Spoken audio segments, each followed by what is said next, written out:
Then Katrina hit. I stayed, I fought, I cussed, got things going. What has it been like dealing with the insurance company with your losses? It's been absolute hell. Some of them were looters, but some of them were heroes.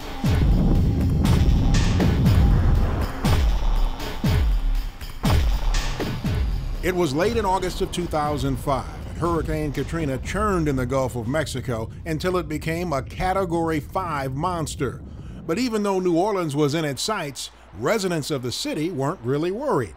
Because we thought it was going to be a vacation, but we took an overnight bag, think it's going to be 2 days, at most 4 feet of water. I think we'd be gone for one night, and we'd be back.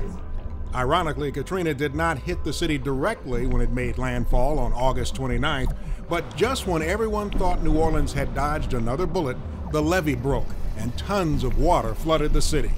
I was sitting on a sofa, water started coming in the house, and then before you know it, we had to get up on the sofas and push things up higher to make a platform to build to stand on, and then before you know, we had to make the decision to go upstairs. It rose so fast that people in their homes had nowhere to go but up on their roofs, and even that wasn't high enough. People crying for help, but no one was rescued Monday night. The following morning, the water was still up to the rooftops. They had people that had started swimming from their rooftops over to the elevated portion of Interstate 10. At that point in time, they needed water. I had water. I gave my water away. I had clothing in my truck. I gave my clothes away. All these people just screaming, help us, help us. And we like, who we gonna save now? Who next to save? These or these? We had to choose who to save.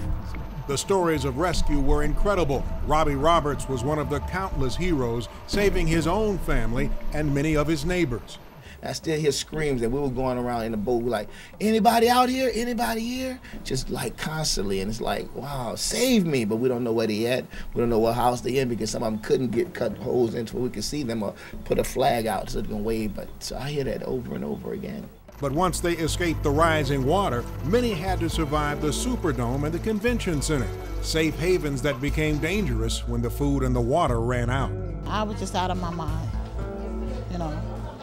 Living in that convention center with all that I had gone through, if I didn't have Christ in my life, I would have never, ever made it. Because there was some terrible things that went on in that convention center. You had to be there to live it. Finally, help came, and buses transported the survivors to temporary homes in nearly every state across the country.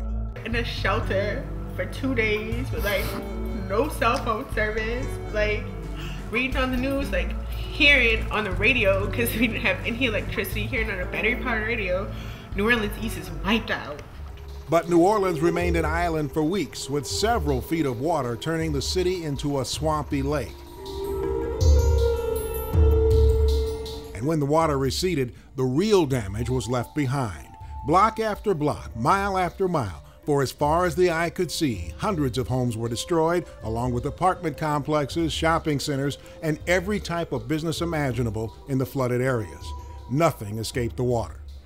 Came back, high school gone, elementary school gone, church gone, everything. Not just the house. You know, just all your memories, all your pictures, you know. You can't salvage nothing from anywhere. It's very disturbing to me to see what I've lost. My home, my job, a whole community, my friends.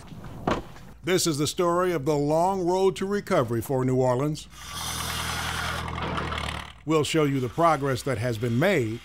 In terms of what they did wrong, where do I start?